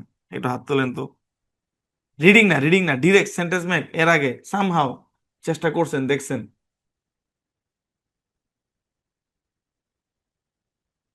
এর আগে কেউ চেষ্টা করেন নাই? আচ্ছা, আরাফাত ভাই একটু হাত হাত তোলেন তো, এই আনমিউট করেন তো 31। আসসালামু আলাইকুম স্যার। ওয়ালাইকুম আসসালাম। আপনার কাছ থেকে একটা অনেস্ট ফিডব্যাক চাই। আপনি তো যথেষ্ট ভালো স্টুডেন্ট, তো আপনি বিভিন্ন সময় ইউটিউবে ভিডিও দেখছেন। আচ্ছা, আপনি একটু বলবেন আমাকে যে আমরা যেভাবে ফ্রেজ নিয়ে, মানে ফ্রেজের উপর জোর দিচ্ছি আমরা, স্ট্রাকচার এবং ফ্রেজ নিয়ে, এভাবে কোথাও দেখছেন? না স্যার, এইভাবে তো দেই নাই স্যার। আপনার মতো যে পড়াই এমন আমি পাই নাই, টিচারই পাইনি স্যার। অনেক গার্সি, অনেকের সাথে কথা বলছি, কেমন আপনার মতো পড়া দেয় স্যার। এই একটা আপনার বলবো যে মাফ করে দিয়েন, আপনার একটা জিনিস আমার কাছে না ইয়ে লাগে, খালি আমরা একটু পিছিয়ে পড়ে যাই আপনার, যেহেতু ক্লাসগুলো ডিপ হয়ে যায় একটু সমস্যা হয়ে যায় সে কারণে। ওই মানে আমরা রানিংটা না, ওই রানিংটা একটু কমে থাকে এই আর কি পড়ার, বাস ওটুকুই, আর কিছু না। আর নাহলে আচ্ছা, তো স্যার। সেন্টেন্স মেকিং তো ভালোই চলতেছে। জি আলহামদুলিল্লাহ, সেন্টেন্স তো ভালোই চলতেছে আলহামদুলিল্লাহ। এইভাবে চললে তো আলহামদুলিল্লাহ। রেটিং ওই ব্যাচটা যে তো অনেক সামনে দূরে আবার, আছে স্যার, এই বুঝছেন। সামনে আবার পরীক্ষা আছে। পরীক্ষার মধ্যে জি আবার গ্যাপ জি যাবে, আবার এরপর আবার শুরু হবে ইনশাল্লাহ। ইনশাআল্লাহ ইনশাআল্লাহ। আচ্ছা, ঠিক আছে, ওকে। শুনেন, একই জিনিস অনেক ভাবে করা যায়। একই মুরগি অনেক ভাবে রান্না করা যায়। সেম মশলা, সেম মাংস, এক একজনের হাতের টেস্ট এক এক রকম হবে। এটা হচ্ছে একটা শিল্প, বুঝছেন? শিল্প। এইভাবে যদি কেউ শিখেন, মাত্র তো 17টা ক্লাস, আল্লাহ জানে কটা লাগে। এইভাবে যদি শিখেন আপনারা, ভাই জীবন চেষ্টা করলে ভুলতে পারবেন না, যদি আপনি দিনের পরোটা দিন আয়ত্ত করেন। আমি আপনাকে গত ক্লাসে শিখাইছি যে কেমনে এগুলো যোগ করতে হয়, গত ক্লাসে শিখাইছি। এখন আপনি গত ক্লাস 16 নাম্বার ক্লাসের পরে আয়ত্ত করেন নাই, তাহলে আজকে তো পারবেন না। হ্যাঁ, এরপরে সেকশন 2, আরে ভাই এগুলো সেকশন 2-তে আসবে না, এগুলো প্রত্যেকটা জিনিস সেকশন 2-তে কাজে লাগবে, তখন পারবেন না। শুনেন, আমাদের ক্লাসের মান তারাই উপলব্ধি করতে পারবেন যারা আরো 10টা জায়গায় ঘাটছেন। যারা ঘাটেন নাই, তারা উপলব্ধি করতে পারবেন না, বুঝছেন? যে কনসেপ্ট বুঝানো, হ্যাঁ, কনসেপ্টের উপর জোর দেওয়া, ব্যাপারটাকে ফিল করানো। চিন্তা করে দেখেন, 17 নাম্বার ক্লাসে আছে, এখন আমরা একটা স্ট্রাকচার নিয়ে আসি। চাইলে কি আমি আরো স্ট্রাকচার ঢুকাইতে পারতাম না? আরে ভাই, লেভেল 1 স্ট্রাকচারই একটা, ওটা আগেরই প্ল্যান। লেভেল 1-এ একটা স্ট্রাকচার থাকবে, ওই এক স্ট্রাকচারের ভিতরে যাবতীয় খেলাধুলা হবে। তারপরে লেভেল 2-তে গেলে তখন স্ট্রাকচার চেঞ্জ হবে, তখন এই জিনিসগুলো আবার ওখানে কাজে দিবে। আচ্ছা, এই যে যারা বলতেছেন অসাম ভাই, শুনেন, এই বর্তমান যুগটা হলো রিভিউয়ের যুগ। আমি আমার মুখে যতই বলি না কেন, মানুষ স্টুডেন্টদের ফিডব্যাক না পাইলে তারা ভাববে যে কথা কার্যকরী না। এজন্য আপনারা আপনাদের অনুভূতিগুলো জানাবেন, ঠিক আছে? আমি এটা আপনাদের কাছে প্রত্যাশা করি। আচ্ছা, খেয়াল করেন, পুরাতন বাক্সটি ওই ছোট রুমের মধ্যে আছে। দি ওল্ড বক্স, আমরা বাক্সটা নিয়ে কথা বলতেছি, তারপর ইজ যুক্ত করলাম, তারপর আমরা তথ্য দিচ্ছি যে সেটা ছোট রুমের ভিতর আছে, in that small room. Okay, next. এই পর্যায়ে আমরা যে কাজটা করব এটা ইন্টারেস্টিং, যে আমরা হ্যাঁ না প্রশ্ন বাক্য গঠন করা শিখবো। মানে এতক্ষণ যেগুলো পড়ছি ওগুলারই, বুঝছেন? ইন্টারেস্টিং। শুনেন ভাই, এই যে দুই এক ক্লাস পর পরে আমরা হ্যাঁ না প্রশ্ন বাক্য গঠন করি, নট যুক্ত করে বাক্য গঠন করি, এমনি এমনি না। স্ট্রাকচার শুধু একটা না, অনেকগুলোই যাইতেছে, কিন্তু একটারে আমরা বেস ধরছি আর কি, বেস মানে মূল একটাকেই ধরছি। আচ্ছা চলেন এবার আমরা হ্যাঁ না প্রশ্ন বাক্য গঠন করব। খেয়াল করেন, আমরা জানি হ্যাঁ না প্রশ্ন বাক্য মানে কি, মানে এমন প্রশ্ন যেটার উত্তরে হ্যাঁ বা না দিয়ে শুরু হয়। যেমন আমি যদি আপনাকে জিজ্ঞেস করি যে ভাই আপনার নাম কি, আপনার নাম কি, এটা কিন্তু হ্যাঁ না প্রশ্ন না। কারণ আপনি উত্তর দিবেন যে আমার নাম করিম, আমার নাম রহিম, আমার নাম আব্দুল্লাহ। হ্যাঁ, এইভাবে আপনার উত্তর দিবেন। সো উত্তর কিন্তু হ্যাঁ না দিয়ে শুরু হয় নাই। আমি যদি জিজ্ঞেস করি আপনার নাম কি মাসুদ, আপনার নাম কি রাসেল, তখন আপনি বলবেন যে হ্যাঁ আমার নাম রাসেল, মানে আপনি হ্যাঁ দিয়ে শুরু করবেন, বা বলবেন যে না আমার নাম রাসেল না, আমার নাম সবুজ। তাই না? এটা হচ্ছে হ্যাঁ না প্রশ্ন আর কি। তো খেয়াল করেন যে আমরা এতক্ষণ যেটা পড়লাম, আমরা জানি নতুন বইটি পুরান টেবিলের উপরে আছে, আর ইংরেজি হচ্ছে the new book is on the all on the old table. হ্যাঁ, অনের পর অটোমেটিক দা চলে আসে মুখ দিয়ে। এটা আমরা জানি, এটা পুরান পড়া, এটা আমরা আজকেও পড়লাম, এর আগের ক্লাসেও পড়ছি। তো এখন আমরা যদি প্রশ্ন করতে চাই যে নতুন বইটা কি পুরান টেবিলের উপর আছে, এরকম প্রশ্ন হতে পারে না? আপনি বই খুঁজতেছেন খুঁজতেছেন, এই নতুন বইটা কি পুরান টেবিলের উপর রাখছো, রাখছো বলে এটা অন্য জায়গায় চলে যায়, মানে অন্য স্ট্রাকচারে চলে যায়। এই নতুন বইটা কি পুরান টেবিলের উপর আছে, এই ধরনের প্রশ্ন হতে পারে কিনা? ধরেন আমি মোবাইলে কারো জিজ্ঞেস করতেছেন, আর বলতেছে হ্যাঁ হ্যাঁ হ্যাঁ পুরান টেবিলের উপরেই আছে, হইতে পারে না? হইতে পারে। তো এই ধরনের প্রশ্ন করতে গেলে কি করতে হবে? একদম সোজা ভাই, একদম সোজা, শুধু ইস্টারে আসসালামু আলাইকুম সামনে যান, আপনি সামনে যান, শুধু ইস্টাকে সামনে নিতে হবে না, কিচ্ছু না, শুধু ইস্টাকে সামনে নিতে হবে। নতুন বইটি কি পুরান টেবিলের উপর আছে, শুধু ইজটাকে সামনে নেন, আর কিচ্ছু না। Is the new book on the old table, part by part, part by part, part কিন্তু তিনটাই। ভাই ফ্রেজ ভাঙে না, ভাই ফ্রেজ ভাঙে না, আপনি ফ্রেজের মাঝখানে কিছু ঢুকাইতে পারবেন না, ফ্রেজ বান্ডেল। হ্যাঁ, মানে এই ইজটা এসে এখানে ঢুকবে না, হ্যাঁ এই ইজটা গিয়ে আবার এখানে ঢুকবে না, নো, ফ্রেজ ভাঙবে না। হয়তো ফ্রেজের আগে বসবে, নয়তো পরে বসবে, ফ্রেজ ভাঙবে না। ফ্রেজ ভাঙতে হইলে আরো কাহিনী আছে। কথা কি বুঝতে পারছেন? পার্ট বাই পার্ট খেলা হচ্ছে, দেখেন এটা একটা পার্ট, এটা একটা পার্ট, এটা একটা পার্ট, এই মাঝের পার্টটা শুধু সামনে চলে গেছে। হ্যাঁ, একদম সামনে চলে গেছে। আপনি চাইলে ইসটাকে এখানেও বসাইতে পারবেন না, এখানেও বসাইতে পারবেন না, ফ্রেজের মাঝখানে জায়গায় হবে না, আপনি বসাবেন কেমনে? একটা সোফা, তিনজনের সিট, তিনজন বসে পড়ছে অলরেডি, ওর মাঝখানে কারে বসাবেন? ওর জায়গায় নেই বসানো, তারে ওই পাশে আগে আগে দিতে হবে, একটা চেয়ারে বসাইতে হবে সিঙ্গেলে, নয়তো আলাদা ব্যবস্থা করতে হবে, ওই ফ্রেজের মাঝখানে ঢুকবে না। সহজ না ভাই? অনেক সহজ ভাই, ইসটা শুধু সামনে আনলে ইয়েস নো কোশ্চেন তৈরি হয়ে যায়, দেখে আসছেন। এই ব্যাপারগুলো আরো আরো ভালোভাবে জানতে পারবেন যখন আমরা গ্রামার দিয়ে এক্সপ্লেন করব। গ্রামার পরে ভাই, আগে মানে সাবকনসিয়াসলি এটাকে আয়ত্ত করে নেন।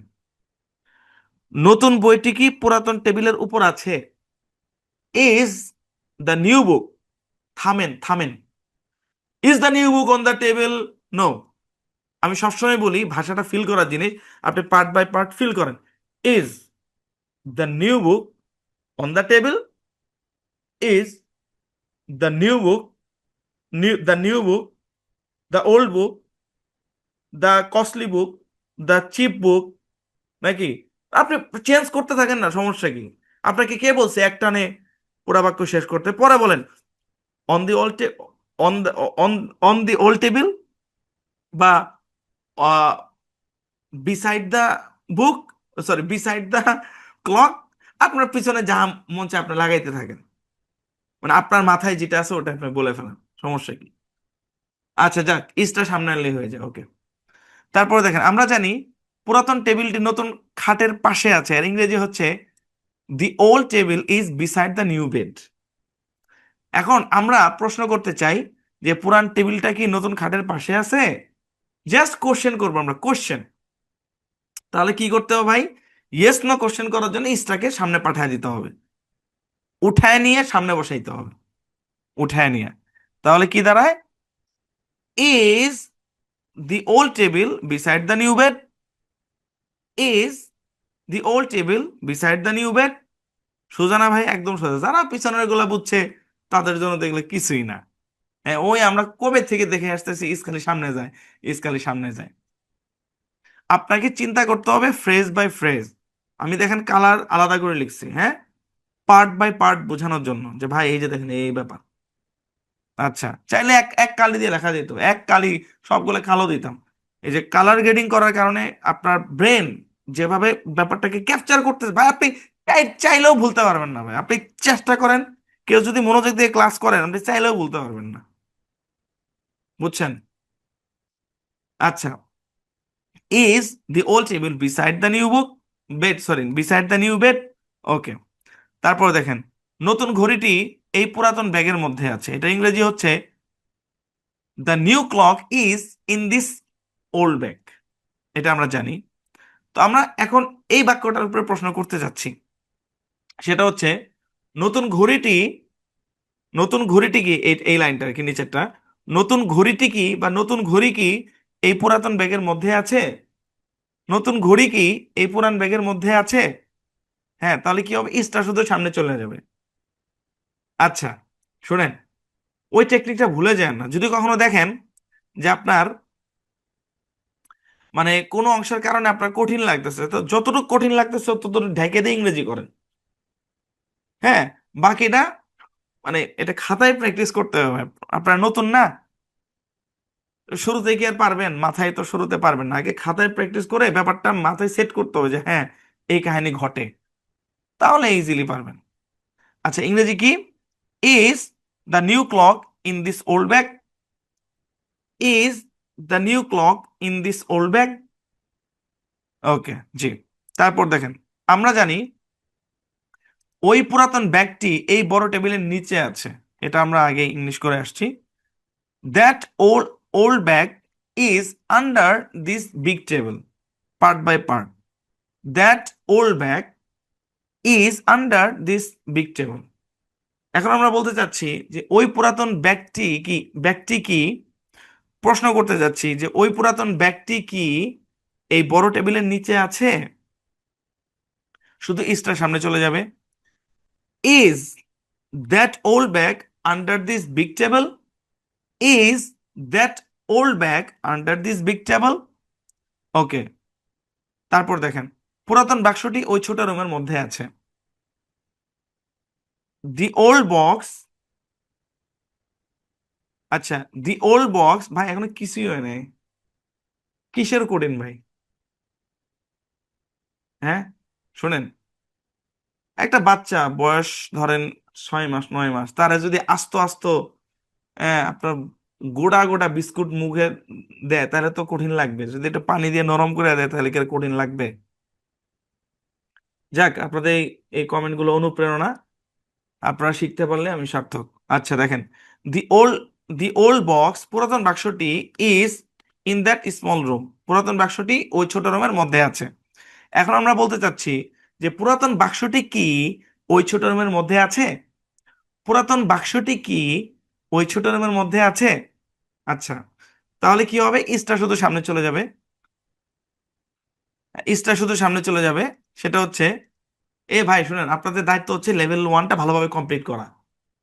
কোনটা গ্রামার কি ওগুলো ভাই আসবে, সব আসবে। আপনার একমাত্র কাজ দিনের পর দিন আয়ত্ত করা। এইখানে যদি কেউ গরমিল করেন তাইলে ভাই ধরা খাবেন।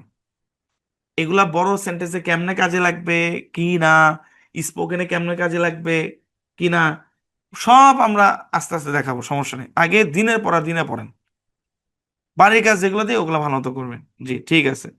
তাহলে ইসটা শুধু সামনে এলে হবে, is the old box in that small room, পুরাতন বাক্সটি কি ওই ছোট রুমের মধ্যে আছে? পার্ট বাই আপনার ফ্রেজ যদি ঠিক থাকে তাহলে বাক্য ভুল হবে না। আপনি একটা ফ্রেজ গঠন করতে পারেন সুন্দরভাবে, তাইলে ভাই কিছুই না। বাক্যের মধ্যে, এই বাক্যের মধ্যে কয়টা অংশ? তিনটা অংশ, এটা একটা, এটা একটা, এটা একটা, তিনটা পার্ট এই বাক্যের মধ্যে। পার্ট তিনটা, শব্দ যতগুলোই থাকুক, পার্ট তিনটা। স্ট্রাকচারই তো বললাম না যে ইজের এই পারে, ইজের ওই পারে আর কি, মানে আমাদের বেসিকটা, এটা হচ্ছে আমাদের মূল স্ট্রাকচার, ওটারই জাস্ট ঘোরানো হচ্ছে।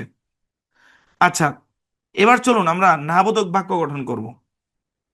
নাবোধক বাক্য মানে কি? মানে তখন যেগুলো আমরা বললাম যে আছে, হ্যাঁ, ও হ্যাঁ, বিভিন্ন হ্যাঁ বোধক যেগুলা ছিল ওগুলাকে আমরা মানে নাবোধক মানে নাই, নয়, এ ধরনের অর্থ নিয়ে আসবো আমরা। তো নাবোধক বাক্য গঠন করার জন্য আমাদেরকে কি করতে হবে? নট দিতে হবে আর কি। আর নট যেন কোথায় দিতে হয় ভাই? ইজের পরে দিতে হয়। এই যে কথাগুলা, যে কোনটা কোথায় কোথায় বসবে, আমি বলতেছি যে নাবোধক বাক্য গঠন করার জন্য নটটাকে ইজের পরে দিতে হবে। আপনি যদি এই জায়গায় ভুল করেন তাহলে তো ভুল, তাই না? এই জায়গায় তো ভুল করা যাবে না। চলেন, আমরা জানি নতুন বইটি পুরান টেবিলের উপর আছে। The new book is on the হল টেবিল। শুনেন, অনেকে কইতাছে মনে মনে, ধর কি সব বাক্য আনতাছে, নতুন টেবিল, পুরান টেবিল, নতুন খাট, নতুন চেয়ার, ঘুরে ফিরে, এগুলো আর কি পৃথিবীতে বাক্য নাই? ভাই আপাতত নাই, আপাতত নাই। কারণ আমার উদ্দেশ্য তো ভাই আপনাকে সেন্টেন্স মুখস্থ করানো না, আমার উদ্দেশ্য স্ট্রাকচারটা খাওয়ায় দেওয়া। এবং এই যে খেলা, সেন্টেন্স মেকটা যে একটা খেলা, হ্যাঁ খেলা কি? এটাই তো খেলা, সামনে নিতেছি, পিছনে নিতেছি, ভয় লাগতেছে, এখন পর্যন্ত যা শিখছি না। এইভাবে ইনশাল্লাহ কোর্স শেষ হয়ে যাবে, ভয় পাবেন না। তো আমরা জানি যে নতুন বইটি পুরান টেবিলের উপর আছে। তো আমরা এখন বলতে চাই যে নতুন বইটি পুরান টেবিলের উপর নাই। ভাই শোনেন, আপনাকে বাক্যের অর্থ নিয়ে চিন্তা করতে হবে। হ্যাঁ, কোন শব্দ কোথায় আছে এইটা ম্যাটার না। কথা কি বুঝেন নাই? এটা হাত তোলেন, ইম্পর্টেন্ট জিনিস, হাত তোলেন, হাত তোলেন।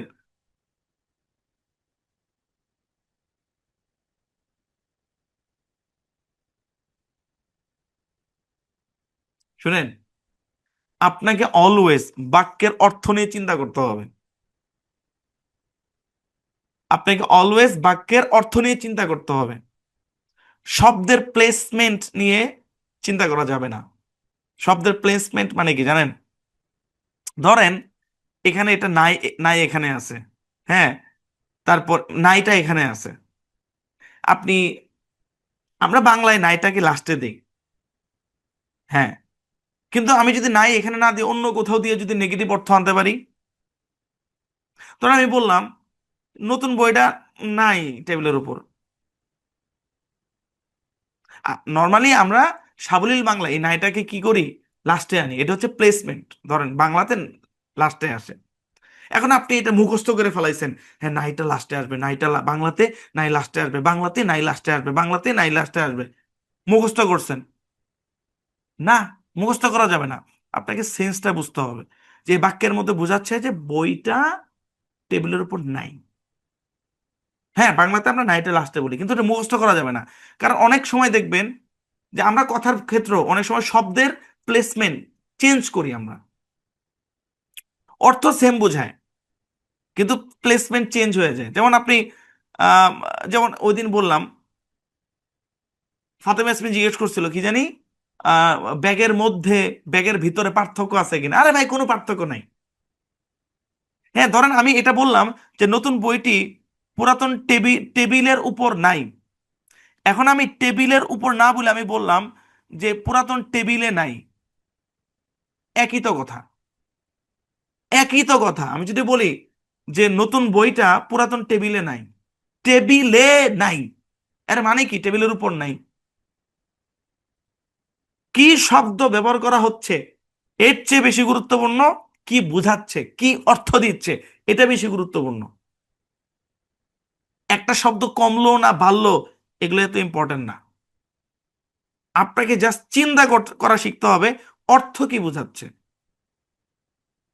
এটাকে বরিশালের ভাষাও আমি লিখতে পারি, নোয়াখালী ভাষাও লিখতে পারি, লিখতে পারি না? তো আপনি প্লেসমেন্ট নিয়ে চিন্তা করবেন, আপনি অর্থ নিয়ে চিন্তা করবেন। কথাই বুঝতে পারছেন? আচ্ছা, মানে এখানে বোঝাচ্ছে যে নতুন বইটা টেবিলের উপর নাই, এটাই আর কি। তো এটা ইংরেজি কিভাবে করতে হবে?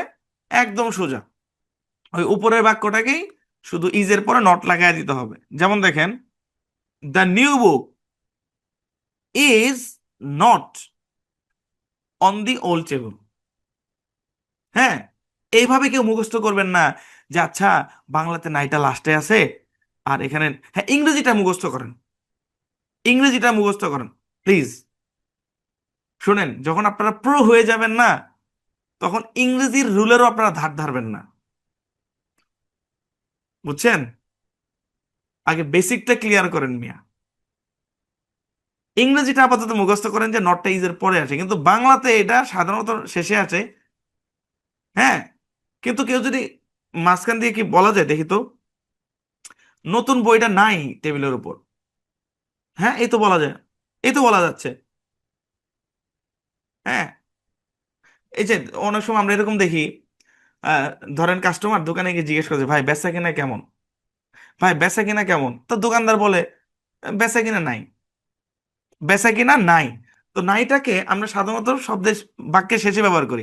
এখন দোকানদার বলতেছে আরে ভাই নাই বেচা কিনা, আরে ভাই আর বললেন না নাই বেচা কিনা, মানে নাইটাকে লাস্টে না বলে শুরুতে আনছে। ঘুরে ফিরে তো একই কথা, সে বলল বেচা কিনা নাই, আরে ভাই নাই বেচা কিনা। আরে ভাই, শব্দের প্লেসমেন্ট যেখানে থাকবে আপনি অর্থ নিয়ে চিন্তা করেন যে কি বলতেছে, বুঝছেন? যাক, এগুলো যত সামনে যাবেন তত ক্লিয়ার হবে, এগুলো কনসেপ্ট ক্লিয়ার অংশ আর কি। তো যাক, নটটাকে ইজের পরে আনতে হবে ইংলিশে, ইংলিশের এই সিরিয়াল ব্রেক করা যাবে না। The new book is not on the old table. হ্যাঁ, মানে নাই আর কি, মানে এখানে আছে, নট আনার কারণে পুরো ব্যাপারটাকে ধুম একদম পাল্টায় দেওয়া হলো, মানে না, না ব্যাপারটা না, এরকম আর কি। চলেন তারপর দেখি, পুরাতন টেবিলটি নতুন খাটের পাশে আছে। এটা খুবই সোজা, আমরা জানি। আচ্ছা, হাত নামায় দিচ্ছি। দেখেন, কেউ যদি এভাবে ইংরেজি শিখে, ও ইংলিশে ফেল করবে, ও প্যারাগ্রাফ মুখস্থ করে লিখবে, ও রচনা মুখস্থ করে লিখবে। হ্যাঁ, আচ্ছা দেখেন, আমরা জানি পুরাতন টেবিলটি নতুন খাটের পাশে আছে, আর ইংরেজি হচ্ছে দি old table is beside the new bed. এটা আমরা জানি। এখন আমরা বলতে যাচ্ছি যে পুরাতন টেবিলটি নতুন খাটের পাশে নাই। আবারও বলবো, অর্থটা চিন্তা করেন, অর্থ কি বোঝাচ্ছে? যে একটা পুরান খাট কিন্তু ওর পাশে, না সরি, একটা নতুন খাট কিন্তু ওর পাশে পুরান টেবিলটা নাই, কি লেগে নাই? ভালো দেখায় না, একটা একটা 30,000 টাকাতে একটা খাট কিনে আনছে, আর মনে করেন যে 300 টাকাতে একটা কাঠের চৌকি যদি পাশে রাখে, এটা মানায়? মানায় না।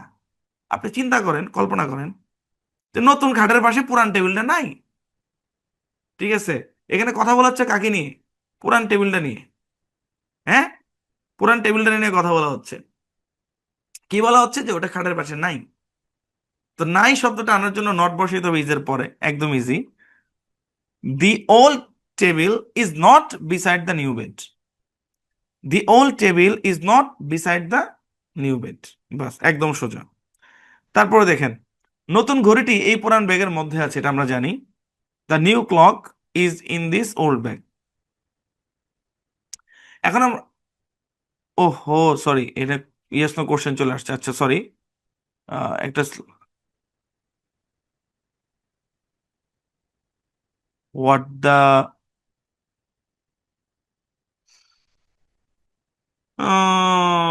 আস্তাগফিরুল্লাহ আস্তাগফিরুল্লাহ, আমি খুবই দুঃখিত, এখানে স্লাইড উলটপালট হয়ে গেছে। আচ্ছা শুনেন, আমরা মুখে মুখে করে ফেলি, হ্যাঁ, চাপ নিয়েন না, আমরা পারি এগুলা, এত ভয় পাওয়ার কিছু নেই। আচ্ছা, এখন আমরা বলতে চাচ্ছি নতুন ঘড়িটি এই পুরাতন ব্যাগের মধ্যে নাই। তাহলে ইংরেজি কি হবে?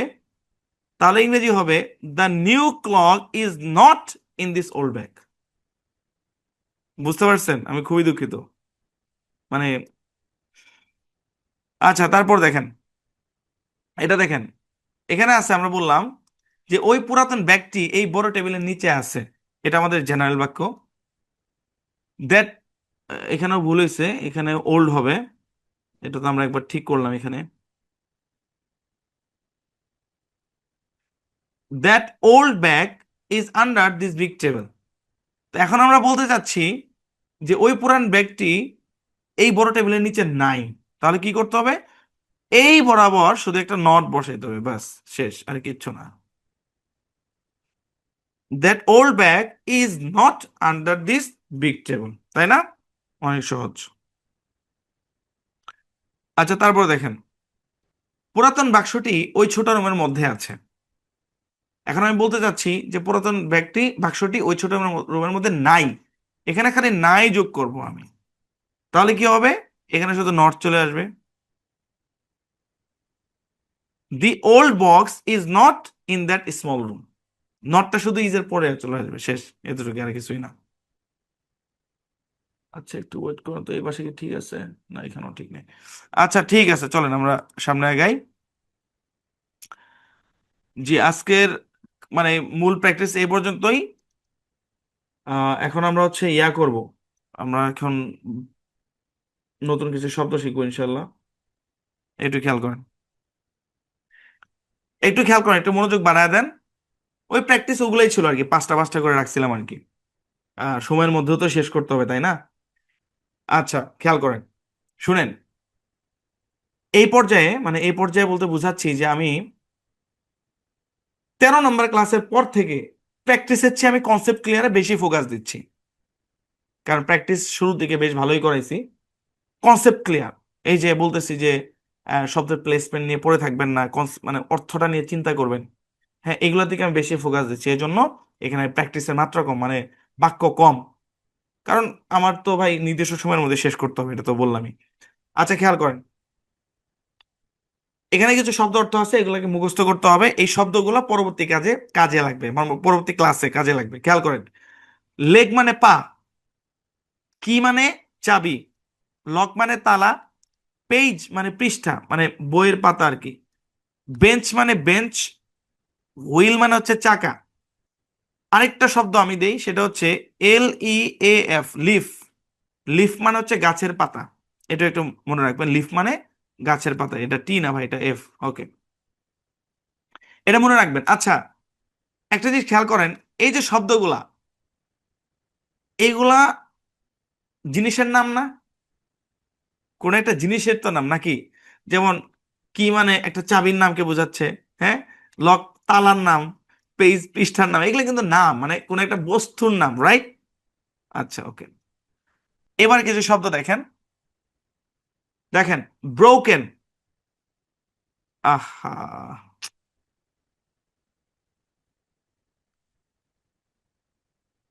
একটু সময় দেন প্লিজ।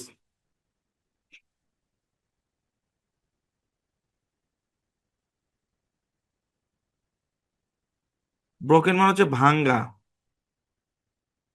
ভাঙ্গা। টর্ন মানে হচ্ছে ছেঁড়া, ওয়েট মানে ভেজা। আচ্ছা, খেয়াল করেন, ব্রোকেন, ব্রোকেন মানে হচ্ছে ভাঙ্গা। টর্ন, টর্ন মানে হচ্ছে ছেঁড়া।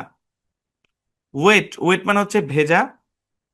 এমটি, এমটি মানে খালি। আচ্ছা, এখানে পিটা উচ্চারণ হয়, কিন্তু আমরা টানের উপর বললে পিটা উচ্চারণ করি না। হ্যাঁ, এখানে পিটা সাইলেন্ট না, পিটা উচ্চারণ আছে, কিন্তু আমরা করি না নর্মালি, এই জন্য এখানে এভাবে লেখা।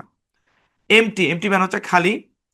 লকড মানে হচ্ছে তালাবদ্ধ, এই যে ইডি সহ, লকড মানে তালাবদ্ধ। হ্যাঁ, ধরেন আমি বললাম দ্য ডোর ইজ ক্লোজড, তার মানে কি? দরজাটি বন্ধ, মানে নর্মালি বন্ধ। বাট আমি যদি বলি দ্য ডোর ইজ লকড, তার মানে দরজাটা তালাবদ্ধ। লক মানে তালাবদ্ধ। মিসিং, দেখেন কি অবস্থা, দেখেন কি অবস্থা, আমি খুবই দুঃখিত। না, এগুলো আরো সতর্ক হতে হবে। এটা হচ্ছে মিসিং, মিসিং,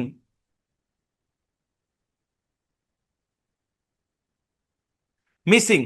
মিসিং মানে হচ্ছে নিখোঁজ। মিসিং মানে কি? নিখোঁজ। ওকে, আবার বলি, ব্রোকেন মানে ভাঙ্গা, টর্ন মানে ছেঁড়া, ওয়েট মানে ভেজা, এমটি মানে খালি, লকড মানে তালাবদ্ধ, মিসিং মানে হচ্ছে নিখোঁজ। আচ্ছা, এখানে আরেকটা ব্যাপার বলি, এখানে কিন্তু ডি এর উচ্চারণ অরিজিনালি টি এর মতো, ট এর মতো লকড, কিন্তু আসলে লকড বলে আমরা অভ্যস্ত না, এই জন্য ডি দিয়ে লিখছি আর কি। ড দিয়ে লিখছি। আচ্ছা, তারপর দেখেন, আচ্ছা এই শব্দগুলো দিয়ে কি বোঝায়? এই শব্দগুলো দিয়ে কোনো কিছুর অবস্থা বোঝায়। এগুলো কিন্তু কোনো বস্তুর নাম না। খালি, ভেজা, ছেঁড়া, এগুলো কোনো বস্তুর নাম না, এগুলো হচ্ছে কোনো একটা বস্তুর অবস্থা, দোষ গুণ অবস্থা। হ্যাঁ, এই ধরনের শব্দ এর আগে আমরা দেখছি। তারপরে দেখেন আরো কিছু শব্দ। রেড মানে লাল, গ্রিন মানে সবুজ, গ্রিন মানে সবুজ, ব্লু মানে নীল, ইয়েলো মানে হলুদ, হোয়াইট মানে সাদা, এটা আমরা হোয়াইট বলি, হোয়াইটও বলতে পারেন, অরিজিনাল উচ্চারণ হচ্ছে হোয়াইট। ব্ল্যাক মানে কালো। এগুলো আমরা সবাই জানি। তারপর দেখে নাম, এগুলা কি কোনো বস্তুর নাম না, এগুলা রঙের নাম। হ্যাঁ, এগুলাও কোনো বস্তুর অবস্থাকেই বুঝাবে। বুঝছেন? মনে রেখেন এগুলা। ওকে, চলেন। তো আজকের ক্লাস এই পর্যন্তই। এখন বাড়ির কাজ নেবেন, এই শব্দগুলো মুখস্থ করে আসবেন, বুঝছেন? এগুলো আমাদের কাজে লাগবে, নেক্সট ক্লাসে আমাদের এগুলো কাজে লাগবে। জি, বাড়ির কাজ দিনের পর দিনে না শিখলেই লস। আচ্ছা, এগুলাকে আপনারা বাংলা থেকে ইংরেজি করবেন। নতুন ল্যাপটপ কি পুরাতন ব্যাগে আছে? না, নতুন ল্যাপটপটি ছোট টেবিলের উপর আছে। ওই ছোট টেবিলটি কোথায়? ওই ছোট টেবিলটি বড় রুমের মধ্যে নাই। ছোট টেবিলটি এই ছোট রুমের মধ্যে আছে। ইংরেজি করবেন। আপনারা বাক্যর বাক্যর অর্থ নিয়ে চিন্তা করবেন যে আচ্ছা এই পুরো বাক্যটা কি বোঝাচ্ছে, মানে কি ইনফরমেশন দিচ্ছে, কি তথ্য আছে এই বাক্যের মধ্যে। বাক্যের তথ্য নিয়ে চিন্তা করবেন না, ফাল দিবেন তাহলে হবে না। বাক্যের অর্থ নিয়ে চিন্তা করতে হবে। তারপরে পার্ট করার চেষ্টা করতে হবে, পার্ট বাই পার্ট ভাগ করার চেষ্টা করতে হবে। যেমন এখানে দেখেন, এই ছোট টেবিলটি, মানে আমরা এই বাক্যে কথা বলতেছি ছোট টেবিলটা নিয়ে। কি বলতেছি? যে টেবিলটা এই ছোট রুমের মধ্যে আছে, মানে দুইটা পার্ট, বাংলা হিসাব করলে দুইটা পার্ট, আর ইংরেজিতে তিনটা পার্ট। মাঝখানে ইজ ইজ এসে ব্রিজ হয়ে যুক্ত হয় আর কি। তারপরে দেখেন এগুলা, আহ আমি একটা জিনিস ভাবতেছি যে ভাই, সামনের দিকে যত যাব আমাদের সেন্টেন্স গুলো বড় হবে, আর লেখার সাইজ আরো ছোট করে আনতে হবে। আল্লাহ জানে আপনারা বুঝবেন কিনা। আমি তো প্রথম ক্লাসে বলছিলাম যে একটু বড় স্ক্রিনে ক্লাস করবেন। হ্যাঁ, এই দেখেন, the cheap chair is not beside the এর পরে বেড এখানে চলে আসছে। এই পাশে জায়গা পাইনি। হ্যাঁ, আপনারা ভাবতে পারেন যে এই পাশে জায়গা খালি আছে, না খালি নেই, কারণ স্লাইডটা এই পর্যন্তই। স্লাইডের কালার সাদা তো এই জন্য বোঝা যায় না। অরিজিনালি স্লাইডটা এই পর্যন্তই, বুঝছেন? এই পাশে জায়গাটা খালি। তো এই জন্য এই পর্যন্ত চলে আসছে। এটা হচ্ছে ফুল স্টপ দেওয়া। ফুল স্টপ মানে বাক্য শেষ। হ্যাঁ, এই পর্যন্ত। এখান থেকে আবার নতুন বাক্য শুরু। আচ্ছা, খেয়াল করেন প্রথম বাক্য, is the cheap chair beside the bed. হ্যাঁ, is the cheap chair beside the bed. আপনার কাজ হচ্ছে ফ্রেজ আলাদা করা।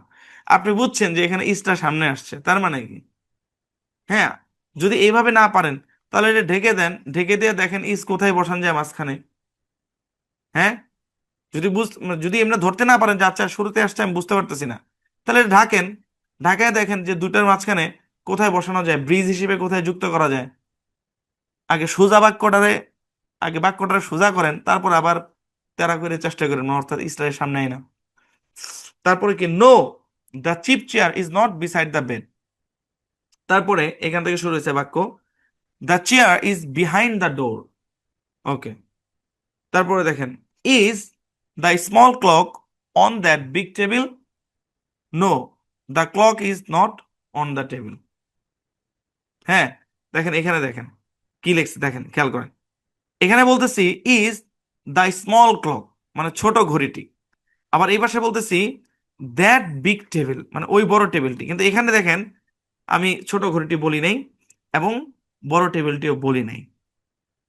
কেন বলি নাই? পরে বুঝবেন। কারণ আলটিমেটলি আপনি বড় টেবিল আলাদা করে বলার দরকার নেই তো। আপনি ওই টেবিলটি মানে বড় টেবিলটি কি বুঝাচ্ছেন, আর আপনি ঘড়িটি বলতে ওই ছোট ঘড়িটিকেই বুঝাচ্ছেন। বুঝছেন? আচ্ছা জি, এগুলাকে বাংলা করবেন, হুবহু যেভাবে সেভাবে বাংলা করবেন। ঠিক আছে? ওকে, চলবে। বাড়ির কাজ জমা দিবেন এই নাম্বারে। বাড়ির কাজের নাম্বার চেঞ্জ হয়েছে। বাড়ির কাজ জমা দিবেন 19 তারিখ শনিবার দুপুর 2টা পর্যন্ত। নির্দিষ্ট সময়ের ভিতরে বাড়ির কাজ জমা না দিলে বাড়ির কাজ চেক হবে না।